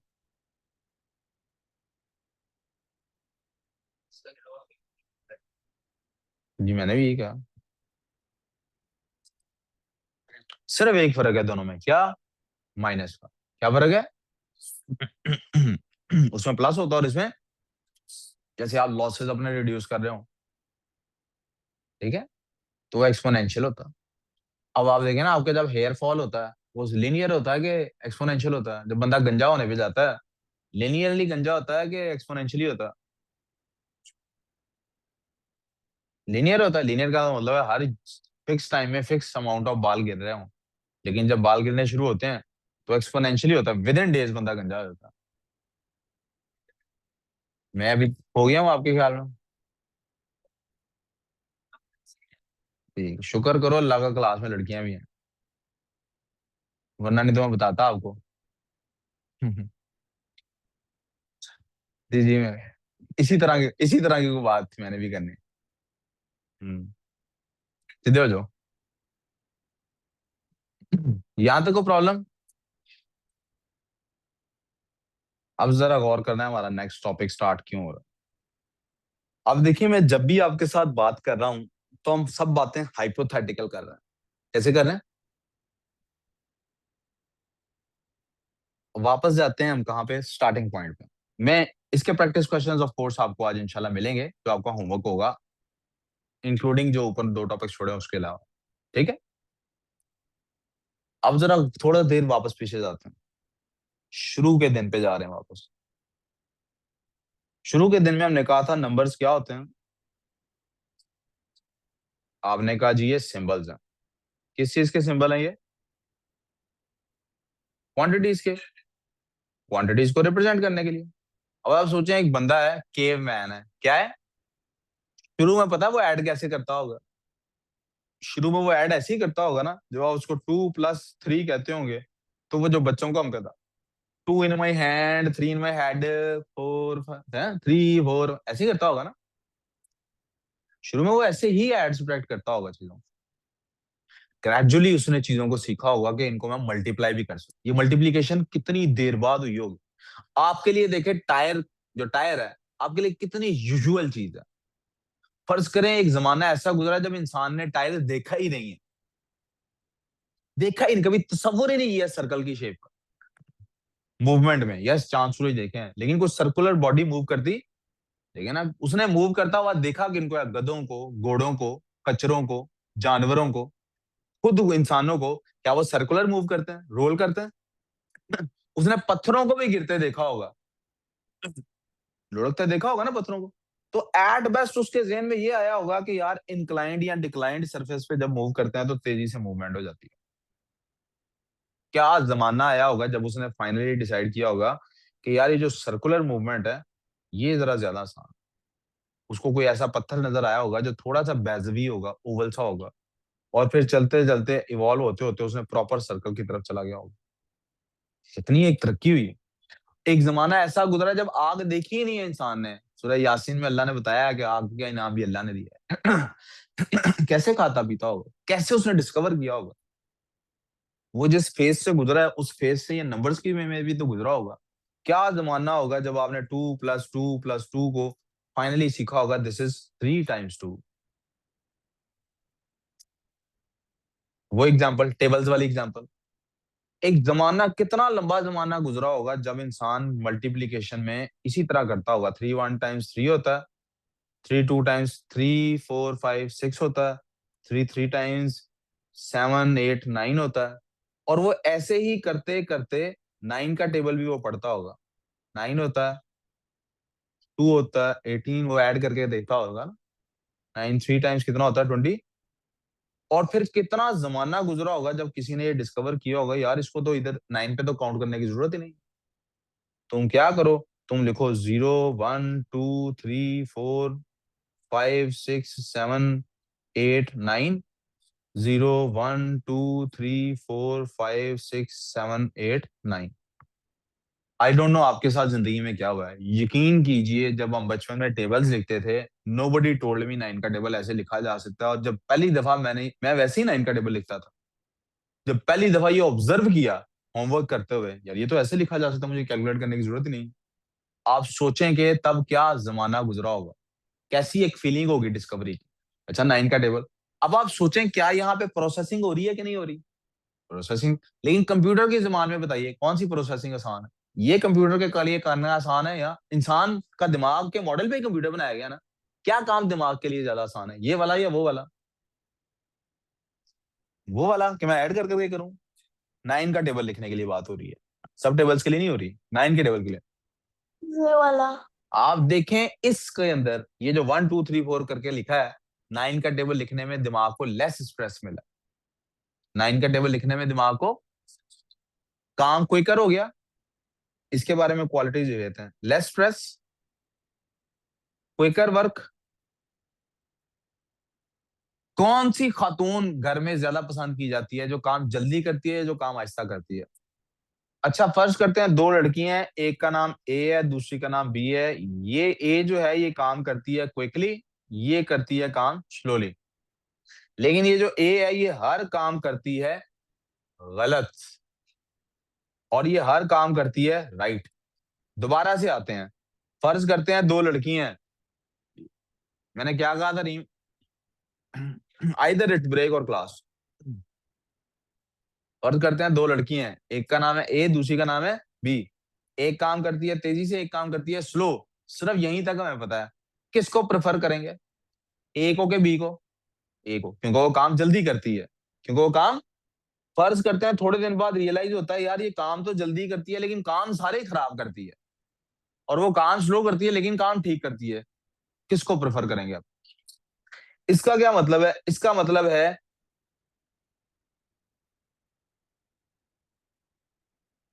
एक्यूरेसी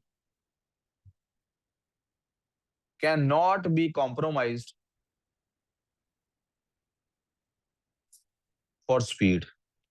एक आदमी है बहुत तेज गाड़ी चलाता है लेकिन उसको गाड़ी कंट्रोल ही नहीं करनी आती, उसको हम देंगे रेसिंग कार? या उसको देंगे जो निस्बतन स्लो चलाता है लेकिन कंट्रोल अच्छा?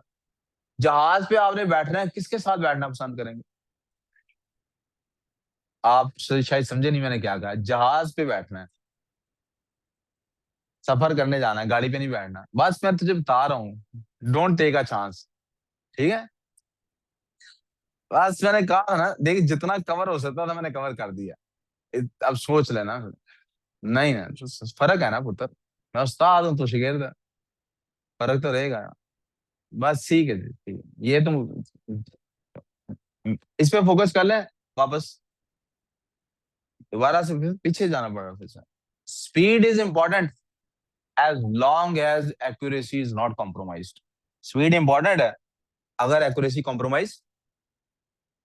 अब आप बताइए 9 वाला मॉडल आप अप्लाई करेंगे तो आपकी क्या स्पीड की वजह से एक्यूरेसी कॉम्प्रोमाइज हो रही है? नहीं हो रही ना, एक्यूरेट आंसर आ रहा है ना। तो यहां आप क्या करेंगे? स्पीड को प्रेफर करेंगे, राइट? एक जमाना है जब हम सिर्फ, मैंने आपको कहा यार मेरे पास है जी 100 रुपया, पुराने जमाने की बात कर रहा हूँ। मेरे भाई के पास पता नहीं कितने पैसे हैं, मेरे भाई के पास पता नहीं, पुराने जमाने की बात हो रही है। इस जमाने की बात, हम दोनों के पैसे मिला के 1000 रुपया बनता है। तुम गैस करो मेरे भाई के पास कितने पैसे हैं? एक पुरान नहीं नहीं नहीं, मैं आप फिर आज के जमाने में, पुराने जमाने में चले जाएं। यार मेरे पास 100 भेड़े हैं, भाई के पास पता नहीं कितने भेड़े हैं, मिला के हमारी 1000 भेड़े बनती हैं। भाई की कितनी भेड़े हैं? वो कहता ले, मुझे क्या पता कितनी भेड़े हैं, मैंने गिनी थोड़ी है, मुझे क्या पता कितनी भेड़े हैं। I how can I tell you कितनी भेड़े हैं भाई के पास? मैं को नजूमी हूँ? जैसे रिडल होता है, जैसे क्या होता है, मैंने आपको फिर से बता रहा हूं, आज आग इतनी कॉमन बात है आपके लिए कि आप ये इमेजिन भी नहीं कर सकते कि कोई जमाना ऐसा भी गुजरा होगा जब आग के बगैर लोग खाना पकाते थे। आज टायर इतना कॉमन है, यू कांट इवन इमेजिन कि सर्कल से या टायर से पहले का जमाना कैसा होता हो। आपके लिए बहुत यूज टू है आप इस बात के। लेकिन एक जमाना ऐसा गुजरा है जब लोग इमेजिन भी नहीं, विजुअलाइज कर ही नहीं सकते थे साइकिल भी कोई चीज होती। और मैं आज भी सोच के परेशान होता हूँ यार, ये फिर भी समझ आती है कि किसी ने 4 टायर रख के ऊपर फट्टा रख के रेडी चलाई होगी, ये 2 टायरों वाली साइकिल कैसे किसी के जहन में आई होगी? कैसे वो एक एक्सीडेंटल डिस्कवरी हुई होगी? इट इज अमेजिंग कि वो क्या उसका थॉट प्रोसेस गुजरा होगा। ये असल सीखने की चीज। मैथ तो पुत्र बहुत दुनिया पढ़ाती है, असल सीखने की चीज तो ये है जो पढ़ना आप। अब आप जरा सोचिए इस बात पे कि एक आदमी को मैंने कहा मेरे पास 100 रुपए है, इसके और मेरे मिला के 1000 है, इसके पास कितने हैं? कहता मैनू की पता है, कौन सा उसके पैसे गिने, बता भाई कितने तेरे पास पैसे। एक जमाना ऐसा गुजरा है और हम इस जमाने में we had no solution for this. यहां तक कि एक आदमी आता है जिसका नाम आज के दौर में हमारे पास क्या है, अल ख्वारिज़मी। That's a Muslim person. अल ख्वारिज़मी क्या है, थोड़ा सा ना पागल पागल है। क्या है? ये उस जमाने का आदमी है जब लोग कहते हैं कि या तुम्हें बायो आती हो सकती है, या तुम्हें आ सकता है मैथ, या तुम उर्दू के शायर हो, जो फारसी थी उस टाइम पे, या तुम्हें शायरी आ सकती है, या तुम्हें रिलीजन आ सकता है, या तुम पेंटिंग कर सकते हो, या तुम फिलोसफी पढ़ सकते हो, या साइकोलॉजी करोगे, यू नो या हदीस का इल्म है, या कुरान का। सारा कुछ नहीं हो सकता तुम्हारे पास। ये कहता क्यों जी? वजह क्यों नहीं हो सकता? He was fond of this, मुझे सब कुछ हो मेरे पास। तो जब आप सब कुछ करने की कोशिश करते हैं, इंग्लिश भी आपने करनी है, उर्दू भी आपने करनी है, मैथ्स भी आपने कराना है, फिजिक्स भी करानी है, आपने केमिस्ट्री भी करानी है, आपने बायो भी कराना है, तो कोई ना कोई सब्जेक्ट टीचर तो होगा ना आगे कहेगा तू बोता फन्ने खाम, सब्जेक्ट स्पेशलिस्ट होता है। किसी ना किसी को तो ये तकलीफ पहुंचेगी ना, तुमने कौन सा इसमें डिग्री की हुई है, तुम क्यों ये पढ़ा रहे हो? कोई ना कोई तो ये ताना मारेगा ना। ऐसा थोड़ी होता है हर फन वाला हर काम के लिए स्पेशलिस्ट होता है, कोई ना कोई ये ताना मारेगा कि नहीं मारेगा? यस और नो? तो ये क्या करता है, कहता है यार मेरी जो किताबें हैं ना, वो आप लोगों ने पब्लिश नहीं करनी जब तक मैं मर नहीं जाता। जब मर जाऊंगा तो मेरी मेडिसिन की और इन सारी चीजों की किताबें पब्लिश करना। अब किसी को मेरे पे क्या एतराज है? दिस इज द गाय जिसकी किताबें गोरों ने डिस्कवर की, और इसका नाम प्रोनाउंस नहीं, ग्रीक्स एक्चुअली प्रोनाउंस नहीं कर पाए, तो हमारे पास एक नया लफ्ज आ गया, he gave us algorithm. CS वाले बच्चों को पता लग गया, अल्गोरिदम असल में अल ख्वारिज़मी के मेथड को कहते हैं। अल ख्वारिज़मी जैसे कहता था, जैसे काम करने को अल ख्वारिज़मी कहता था, उसको कहते हैं एल्गोरिदम। है क्या? Table of 9 is algorithm. क्यों मैं 9 का टेबल बार बार बकवास, सॉरी, मुझे गुस्सा आ रहा है उन बच्चों पे जो नहीं है कि आपको कैसे मैं बताऊं कि हर चीज कनेक्टेड है। क्यों मैं 9 के टेबल की बार बार बात कर रहा हूँ? You did not have to process, but you found a way to always accurately give that 9 का टेबल। That's algorithm. आपको कोई प्रोसेस करने की जरूरत, आप चीजों को सेट ऐसे करते हैं कि एक तरफ से धागा खींचे, पिक्चर खुद ही क्लियर हो जाए। वो आपने मीम्स देखी, वो वाली आपने वीडियोस देखी हैं, वो एक जो जैसे टॉम एंड जेरी में होता था, एक जगह से कोई धागा खींचा और वो एक चीज दूसरी पे गिरती है, दूसरी तीसरे पे, and things start falling like a Domino's effect. That's an algorithm. इसको कहते हैं एल्गोरिथम। कंप्यूटर में भी अब यही करते हैं। कंप्यूटर को क्या पता कि टू किसको कहते हैं और ए क्या होता है। हम कंप्यूटर को क्या कहते हैं, यार ये वाले सर्किट तुम्हारे, जब भी तुम्हें मैं ये वाला बटन ऑन करूं, तुमने ये लाइट ऑन कर देनी है। यूजर को लगेगा तुमने ए लिख दिया। जब भी मैं फलां बटन ऑन करूं, तुमने ये लाइट ऑन कर देनी, यूजर को लगेगा बी लिख दिया। और इसने कहा, ये वो बंदा है जिसने पहली दफा कहा, यार तुम्हारे पास है 100 रुपया, तुम्हारे भाई के पास कितने पैसे हैं, हमें, तो उसकी जगह क्रॉस डाल दो कि ये वैल्यू मेरे पास नहीं है, ये वैल्यू मेरे पास बराबर टोटल है ना, हमारे पास है ना total, no no no no, minus ना करो। ये वो बंदा है जिसने कहा है कि ये जो दरमियान में वैल्यू मेरे पास नहीं है ना, इस वैल्यू को शुरू में सिर्फ डैश लिखा जाता था, बाद में बॉक्स बनाना शुरू कर दिया और एंड पे फॉर श्योर, आपको ना मैथ वाले बंदे जरा सुस्ती के मारे होते हैं, क्रॉस डालना शुरू कर दिया। इसको क्या करना शुरू कर दिया, तो ये 100 है, 100 में कितने पैसे हैं और भाई के पास है पता नहीं, या कितनी शीट में टोटल 1000 बन रहा है ना। यार एक काम हो सकता है, इनको ना सौतनों की तरह ट्रीट करो। कैसे ट्रीट करो, तुम इसमें से भी 1000 रुपया माइनस, 100 रुपया माइनस कर दो, इसमें से भी 100 रुपया माइनस कर दो, इधर ये वाला 100 से, और इधर 1000 में से 100 निकलेगा तो क्या बचेगा, तो ये जो मेरे पास वैल्यू नहीं थी मुझे पता वो कितनी है। एंड दिस द मेथड और दस प्रोसेस ऑफ डूइंग, हमने अरिथमेटिक हमेशा करते थे दो वैल्यूज पे जो दोनों की दोनों क्या होती थी, नोन होती थी, जो दोनों क्या होती थी, द मेथड और process of doing arithmetic on unknown values या with unknown values is called algebra.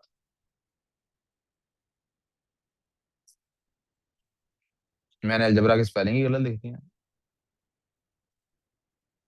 इतना एक्साइटेड हो गया हूं कि अलजेब्रा की स्पेलिंग मैंने, पता लग रहा है ना अरेबिक नेम है,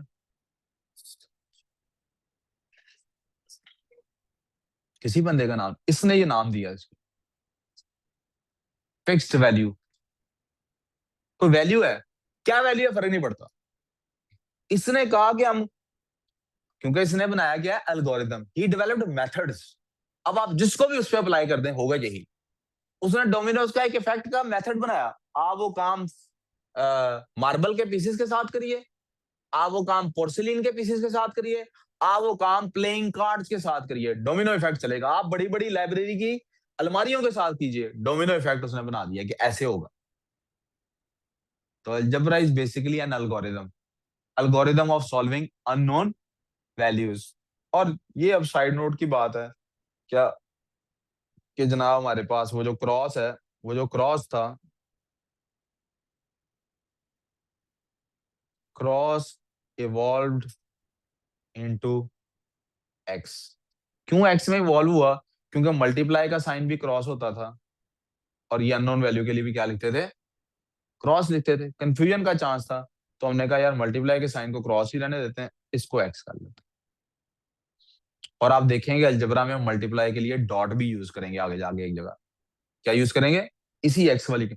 यही वो वजह है कि जो आप बचपन से अलजेब्रा पढ़ते आ रहे हैं, तो कौन सा अल्फाबेट यूज करते हैं, आप सोचिए, if it was actually doing alphabets, तो एबीसी में से ए पहले चूज करेंगे या एक्स, वाई एक्स, क्योंकि मुझे एक्स से नफरत है, नहीं ना, क्यों रहमा, एक्स के तो अभी भी ख्वाब आते होंगे ना, नो होता है। तो why, why X because actually it was a cross. ये क्या था असल में, वी गुड सो फार। फिर उसके बाद एवोल्यूशन हुई, यार एक अननोन वैल्यू के साथ खेला जा सकता है, तो क्या दो के साथ नहीं खेला जा सकता, यस। तो दूसरी को क्या कहें, एक्स के बाद क्या कहेंगे, तीसरी को क्या कहें, और इसके बाद फिर ABCD या जो भी यूज करना। वी गुड सो फार? क्यों जमा? जमा आपकी जब शादी होगी, अल्लाह करे हो जाए, जब भी हो, आप मुझे बुलाएंगे? ठीक है, माइक होगा आपकी शादी पे? क्यों, स्टैंड अप कॉमेडी करेंगे उस पे यार, बारी बारी खान। और कोई नहीं, अच्छा आप हंसते हैं क्योंकि आप मेरे स्टूडेंट है ना? चलो ये चैलेंज कर लें, फिर उस टाइम कोई और भी उस दिन सिर्फ आप ही नहीं हंस रहे होंगे। बाकी सारे हंस रहे होंगे। ये ऐसे करें। अल्लाह यार आपको कामयाब करे, लेकिन यार मुझे लगता है शादी के लिए O लेवल करना पड़ेगा आपको। O लेवल के बगैर नहीं होने। क्या? मुझे लग रहा है O लेवल ना आपसे हुआ तो आपके घर वाले कहेंगे तेरे को O लेवल नहीं आया, तेरे को ब्याह कितना होना। सही है। अच्छा चलो खैर, let's come back to the class. We good so far? तो नहीं, मैंने आप लोग, यू गाइस केम लेट। पढ़ेंगे। मुझे देखो बात, I need to close the बात, मुझे बात क्लोज करनी है। नहीं टाइम, आप छुट्टी नहीं लेट करता आपकी, डोंट वरी। मुझे लेकिन बातें तो पूरी करना है। अगर तो मैं कोई ऐसी बात बता रहा हूँ जो आपको इजाफा आपके इल्म में नहीं कर रही, टाइम वेस्ट हो रहा है, फिर तो क्लोज करते हैं, वरना नहीं तो you should be looking for more. मैंने इल्म में इजाफे का कहा था। वापस वापस। सो टुडेज टॉपिक इज, मुझे बेटे इंडाइसिस तक लेके जानी है बात, उसके बाद कुछ होना। Today's topic is algebra. क्या टॉपिक है? अलजेब्रा क्या होता है आपको पता है? जी जी, न्यू चैप्टर। अलजेब्रा मैंने ऊपर डेफिनेशन लिखवा दी। The process, the method, the maths of unknown values. Simplest definition, the maths of, तो तरफ लिख ही नहीं रहा कुछ।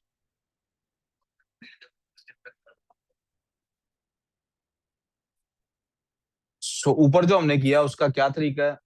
x+7 = 10 है, तो कैन यू गेस क्या चीज है जो 7 में ऐड करेंगे? 3 है ना? तो x की वैल्यू क्या आ रही है? वी कैन सी कि x की वैल्यू क्या है? x, जी बेटे, जी दोनों साइड पे 7 माइनस कर, वैसे ही मेंटली सोच लें, x 7 में क्या ऐड करेंगे? 10 आता, वैसे ही लेट्स, अगर x में 7 ऐड करने से 10 आता है तो x की वैल्यू क्या है? 3। अगर x में से 2 माइनस करें तो आंसर आता है 4। यहाँ x की वैल्यू क्या है? यहाँ x की वैल्यू क्या है? अब आपको इससे पता लगना चाहिए, 6 है सॉरी, इससे आपको पता लगना चाहिए कि ये अलग दुनिया, x is not, x just represents an unknown value.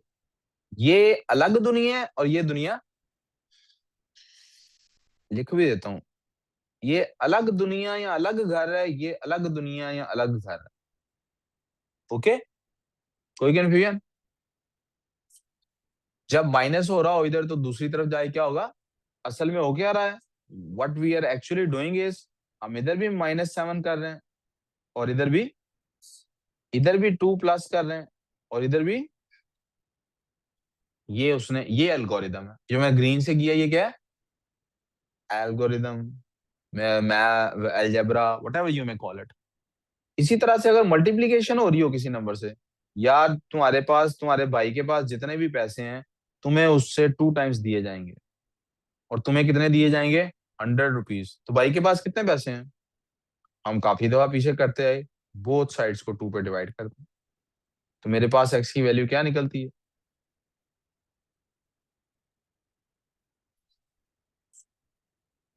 इसी तरह से बेटे, वो कहता है तुम्हारे भाई के पास जितने भी पैसे हैं, तुम्हारे जी,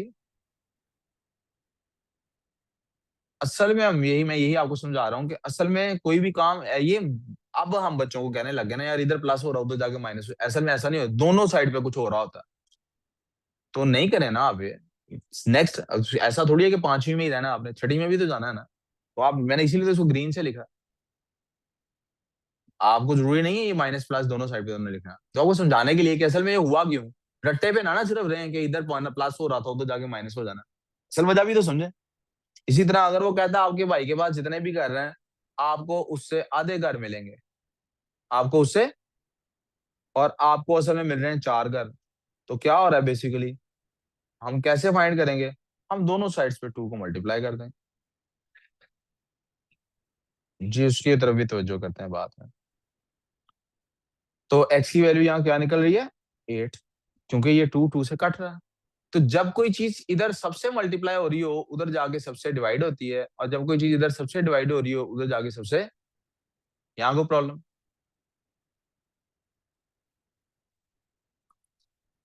अब आ जाते हैं अननोन वैल्यूज ज्यादा होकर। मेरे पास है जनाब x plus 2x plus Y plus 5 plus 2। Answer क्या निकलेगा, like terms add slash subtract like terms. Like terms किसको ऐड या सब्ट्रैक्ट करती हैं, अपने जैसे में। y प्लस x ने किसके साथ सॉल्व होना है, x 2 प्लस 2x क्या हो गया, 3x। y ने किसके साथ होना है, 5 किसी के साथ, 5 ने किसके साथ होना है, वी गुड सो फार। ये अलग है, ये टर्म्स अलग हैं, ये अलग हो गया, और ये क्या इनको इकट्ठा लिखा होना लाजमी है, नो। कहीं भी लिखे हो ऐसे ही सॉल्व होगा, कहीं भी लिखे हो। अब इसके अंदर ये जो 2x4 है, let's take an example of 2x4। इसके अंदर इस 2 को क्या कहते हैं, this is called as coefficient. क्या कहते हैं इसको, ये उसका मल्टीपल है, ये उसका क्या है, this x is called as base variable, और फॉर शॉर्ट इसको सिर्फ वेरिएबल भी कह देते हैं। And this 4 is called as power or exponent or index, क्या क्या कहते हैं इसको। और ये आपका साइड नोट है, साइड पे साइड नोट क्या है, एक दफा मुझे इसने इरहा ने कहा था, पता नहीं तब मैंने जवाब दिया था कि नहीं, अभी इरहा सुन लेना। एक्सिस सिंगुलर वर्ड है, एक्सिस प्लूरल वर्ड है। इंडेक्स सिंगुलर वर्ड है, इंडाइस उसका प्लूरल होता। ये साइड नोट लिखने प्लीज लाजमी,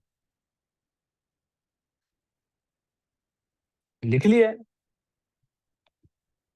वो जो मैंने साइड नोट पे लिखा वो भी लिखा है अभी, सिंगुलर प्लूरल वाली जो बात लिखी है। समझ भी आया कुछ के नहीं, समझ भी आया कुछ, अच्छा।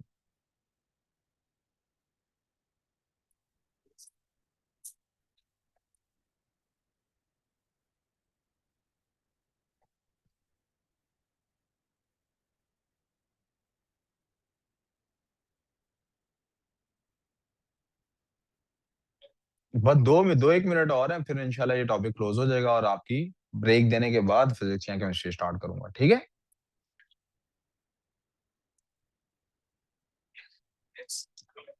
इंडाइस, वो इंडाइस का फिर आगे से प्लूरल हो जाता है, सिंगुलर प्लूरल है। एक्सिस और एक्सिस उसको पढ़ता है, यानी अकेला एक्स एक्सिस कहलाएगा, वाई एक्सिस, लेकिन एक्स एंड वाई एक्सिस कहलाएंगे, ठीक है। अब जरा इधर तवज्जो। अलजेब्रा में हमने देख लिया कि हमने ऐड सब्ट्रैक्ट कैसे करना है, तो मल्टीप्लिकेशन और डिवीजन देखनी है अब आपने। क्या देखना है आपने, जब भी आप x को मल्टीप्लाई करेंगे 2x प्लस 3 के साथ, या फिर आप x को मल्टीप्लाई करते हैं 2x प्लस y के साथ, तो क्या होगा। मल्टीप्लिकेशन में बेटे बेस का सेम होना लाजमी, लाइक टर्म्स वाला कोई कॉन्सेप्ट। मल्टीप्लिकेशन में क्या होता है, 2x के साथ मल्टीप्लाई हो रहा है और x फिर x से मल्टीप्लाई हो रहा है, तो टाइम्स है ना, तो क्या है। तो याद करें, जब हमारे पास होता था, एक साइड नोट बना लेते हैं साइड पे,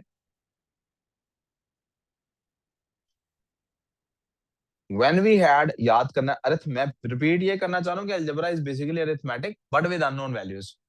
जब हम 2 को मल्टीप्लाई करते थे 3 से, 2 टाइम्स 3 क्या होता था, उसको हम 2 टाइम्स 3 लिख सकते थे या इसका आंसर लिख सकते थे, राइट। लेकिन जब 2 टाइम्स 2 होता था, तो हम उसका आंसर भी लिख सकते थे, लेकिन हम उसको इंडेक्स नोटेशन फॉर्म में भी लिख सकते थे। This is called index notation. याद है नहीं, मैंने वहां पे लिखवाया था this is index notation form. फिर लिख देता हूँ अगर किसी को भूल गया। नोटेशन का मतलब ये होता है तरीका का लिखने का। तो हमने क्या कहा था, हमने कहा था यार असल में जब मल्टीप्लाई हो रहे होते हैं ना, अगर बेस सेम हो तो पावर्स को क्या कर देते हैं, इधर भी क्या होगा,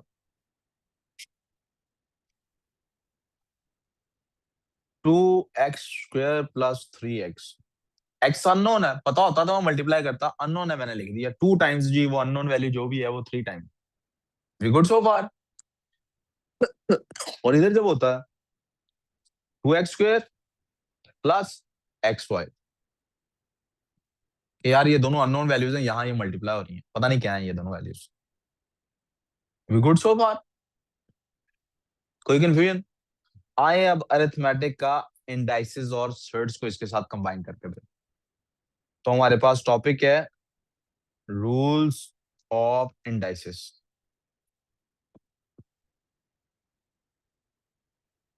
इंडाइसेस के रूल्स में पहला, when multiplying add powers of same basis। x² है, मल्टीप्लाई हो रहा है x⁴ से, सिंपली क्या करना है आपने, x⁴ 2 + 4, या इस स्टेप को स्किप करें, x6 बना लें।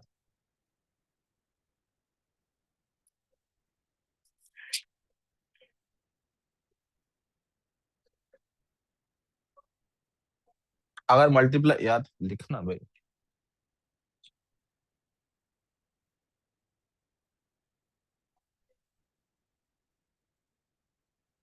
when dividing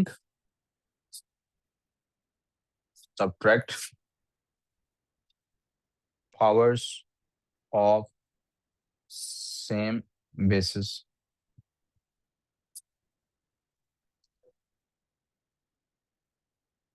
x⁴ divided by x⁴ is equals to x⁴ 2। x⁴ divided by x⁴ equals to x⁴ -2।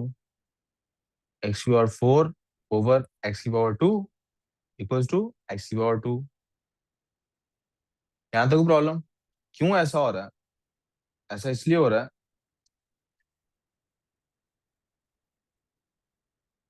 ऐसा इसलिए हो रहा है बिकॉज x⁴ 4 - 2 है, तो आगे x⁴² बनेगी। बिकॉज x⁴ 2 - 4 है, तो x⁴ 2 माइनस में चली जाएगी। बिकॉज x⁴ 4 - 2 है, तो x⁴ क्या बन गई, 2। और अगर x⁴ 2 ओवर x⁴ 4 हो, समझना भी तो है ना यार, खोया हुआ है कहीं यार, मैथ्स नहीं पास होगा लेवल नहीं हो सकता यार, ये पाकिस्तान स्टडी इस्लामिया नहीं है। तो बाय अबव रूल क्या होना चाहिए, x⁴ 2 - 4 होनी चाहिए। तो आंसर क्या आ रहा है, x⁴ माइनस, यही आ रहा है ना आंसर। तो इससे एक और चीज समझ आई है मैं, इससे एक और चीज हमें क्या समझ आई, this can be written as x⁴2। ये जो चीज है इसने हमें क्या बताया, एक और रूल दे दिया। क्या रूल दे दिया, if numerator slash denominator switches its place,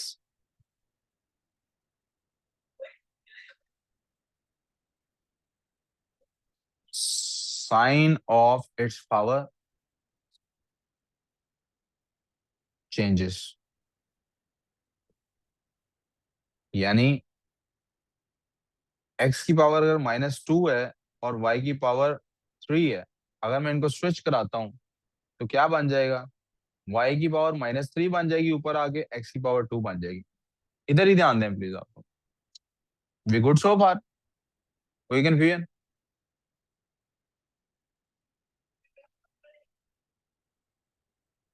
any number with power equals to 0 with power equals to 0 is equal to 1. ऐसा क्यों? क्योंकि अगर फर्स्ट करें x की पावर ऊपर है 4 और नीचे भी x की पावर है 4, तो आंसर क्या बनता है x की पावर? तो आप गौर करें कि ये भी तो ये 1 के इक्वल नहीं है।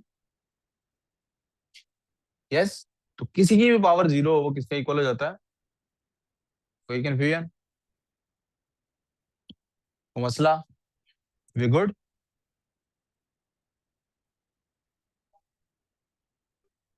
नहीं, एक रूल और लिखना शुरू हुआ। क्या है सॉरी? हैं? कहां पे ध्यान दे?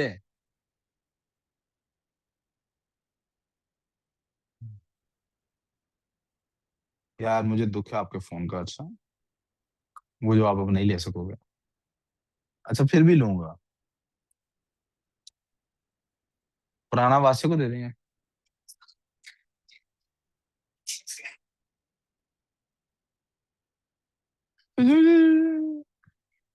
हाँ अंकल, सुनिएगा प्लीज।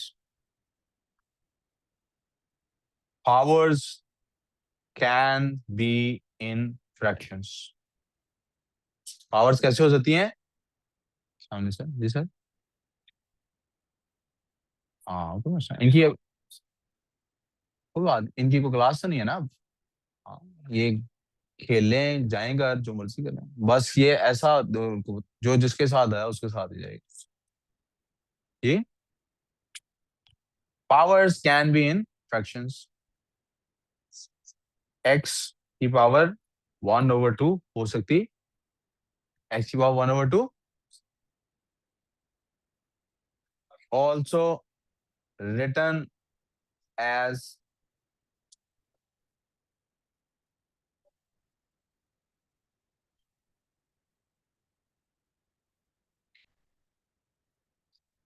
called surds। इनको क्या कहते हैं? कोई कंफ्यूजन? मिसाल के तौर पे x की पावर है 1/3, तो इसको क्या लिख सकते हैं? यहां लिखेंगे 3। और अगर x की पावर है, आप कोई फ्रैक्शन बोल रहे जी बच्चों, कोई फ्रैक्शन बोल रहे पावर की, कोई बोल दें रैंडम, 9/2, तो ये जो 2 है ये बाहर गया, y की पावर 9 अंदर ही रह गई। न्यूमिनेटर की पावर उसके साथ रहती है, जो डिनोमिनेटर होती है वो सर्ड फॉर्म में कन्वर्ट होती है। x की पावर है 3/2, बल्कि ऐसा करते हैं, x की पावर करते हैं 4/3, क्या करते हैं? 4/9 कर देता है। तो वो जो x की पावर 4 है वो वहीं रहेगी, लेकिन 9 इधर जाएगी, जो डिनोमिनेटर है। गुड, जल्दी लिख लें, जो एक छोटे छोटे रूल और हैं, फिर क्लास खत्म। हाँ जी, ये आप भी खेल आइएगा, मैंने कब रोका? नहीं, 2 मिनट जी, पहले ये कंप्लीट कर लें जी। Power of power is treated as follows. Power की अगर पावर हो तो उसको नीचे दिए गए 2 तरीकों से ट्रीट करना। अगर x की पावर 3 है और फिर 3 की पावर 2 है, और इसके मुकाबले में अगर x की पावर 3 है और इसके आगे ब्रैकेट लग के 2 है, तो ये दोनों सेम नहीं है, दे आर नॉट। यहां पर ये जो 2 है ये 3 की पावर है, और फिर जो इनका प्रोडक्ट है वो x की पावर है यहां पर, यानी क्या बन जाएगा? x की पावर 9 बन जाएगी। 3 3 9 होता है ना? यस, लेकिन इसके अंदर क्या होता है बेटे, यहां पर ये दोनों आपस में मल्टीप्लाई होते हैं। 3 2 तो एक्स की पावर क्या बन गई? समझ आ गई? फिर इसी तरह से एक रूल है पावर डिस्ट्रीब्यूशन का।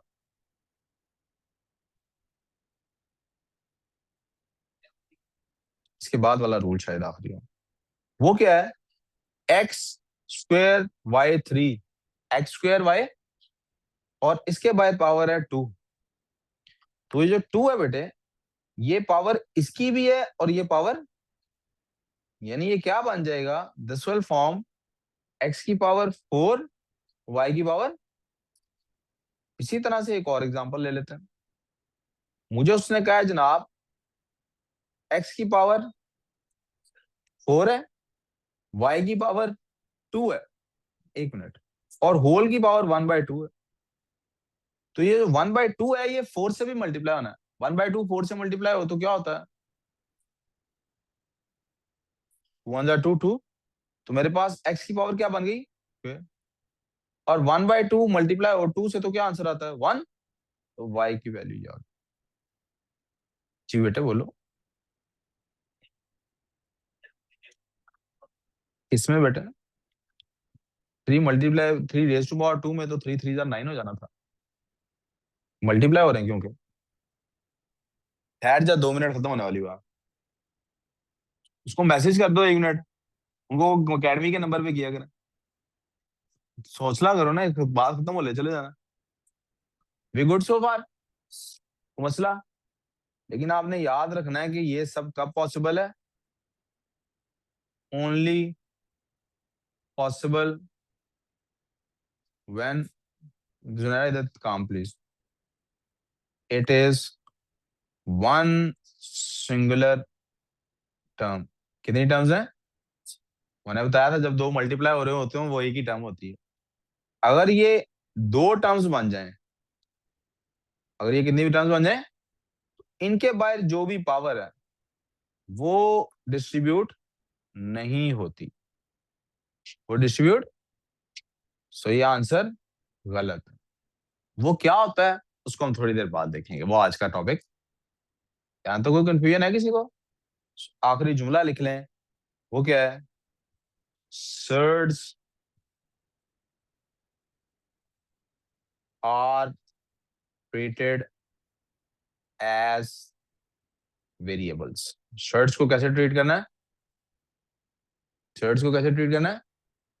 यानी इसकी एक एग्जांपल 2 × 5 है, 2 प्लस 3 × 5 है, ये 5 × √5 बन गया। आपने ये पार्ट है आपका, ये जो शर्ट के अंदर है, इसको किसके तौर पर ट्रीट करना है? यानी आपने यही समझना है कि ये 2x + 3x था। आंसर क्या आता है? 5। समझ आई बात मेरी? अगर यही मल्टीप्लाई हो रहा होता, अगर यही क्या हो रहा था, 2 √5 मल्टीप्लाई बाय 3 √, तो आप देखें हम क्या करते? 2x, यार इधर अभी 2x को अगर हम 3x से मल्टीप्लाई कर रहे होते तो क्या आंसर आता? 2 को 3 से करते, 6x को x से करते, राइट? तो ऊपर भी ऐसे ही होगा, 2 3 आर 6, और √5 का, और स्क्वायर रूट से क्या होता है? तो हमारे पास क्या आता है? 6 × 5 आंसर आता। कोई कंफ्यूजन? अब अपना होमवर्क अपना शर्ट्स वाला सुन लीजिए, एक नजर सिर्फ उसको मार लेना कि उसमें है क्या इंडाइसिस और शर्ट्स में है क्या, जरा उसको नजर। ये आपके पास इंडाइसिस आ गया, आई होप आप अब इसको आसानी से कर लेंगे। भेजी हुई है, ये शर्ट्स आ गया। इस एक क्वेश्चन को सिर्फ ऊपर वाले को मैं करवा रहा हूं, उसके बाद आप जा सकते हैं। इसको क्या सिंप्लीफाई कर सकता हूं बेटे? इसकी आप करेंगे प्राइम फैक्टराइजेशन। क्या करेंगे? वो आप इस तरह से करते हैं या जैसे मैं करने लगा हूं ऐसे करते हैं? I don't care. इसकी क्या बनती है? 2 2 आर 4। ओहो, sorry। इसकी बनती है 2 × 5 × 5। ये इसकी प्राइम फैक्टराइजेशन बनेगी। पहले 2 के टेबल पे जाएगा, राइट? इसमें से ग्रुप किस किस का बन रहा है? अंडर रूट से स्क्वायर कटता है ना। अभी हमने सीखा ना प्रोडक्ट में पावर डिस्ट्रीब्यूट होती है। तो ये बेसिकली क्या बन रहा है? 2, सर काम पे तो जाना, 2 की पावर भी 1/2 है और मल्टीप्लाई 5 2 की पावर भी 1/, तो आपके पास बच क्या रहा है, 5 बाहर निकल गया अंडर रूट। तो कोई प्रॉब्लम? तो ये आप डायरेक्ट भी कर सकते थे, ये सब कुछ आप कैसे कर सकते थे? मैं आपकी जगह होऊंगा तो कैसे करूंगा इसको? मैं क्या करूंगा, मैं लिखूंगा अंडर रूट 2 टाइम्स 5 का square, this is equal to 5 under root 2। नीचे वाला क्वेश्चन देखिएगा, 8 है, 2 की पावर 3 होता है ये, 2 की पावर, तो एक 2 का पेयर बाहर निकल आएगा, जो पेयर है वो स्क्वायर रूट से कट, एक 2 अंदर ही रह गया। और वो 18 क्या है, वो 2 इंटू 3 इंटू 3 है, वो 2 इंटू 3 इंटू, तो 3 बाहर आ गया, 2 अंदर रह गया। क्या आंसर है? 500। ऐसे आपको शर्ट्स करना, ठीक है? शर्ट को किसके तौर पर ट्रीट करना है? अल्हम्दुलिल्लाह वी डन विद दिस। ये आज अब आप ब्रेक कर रहे हैं, 10 मिनट बाद हम अपना फिजिक्स की तरफ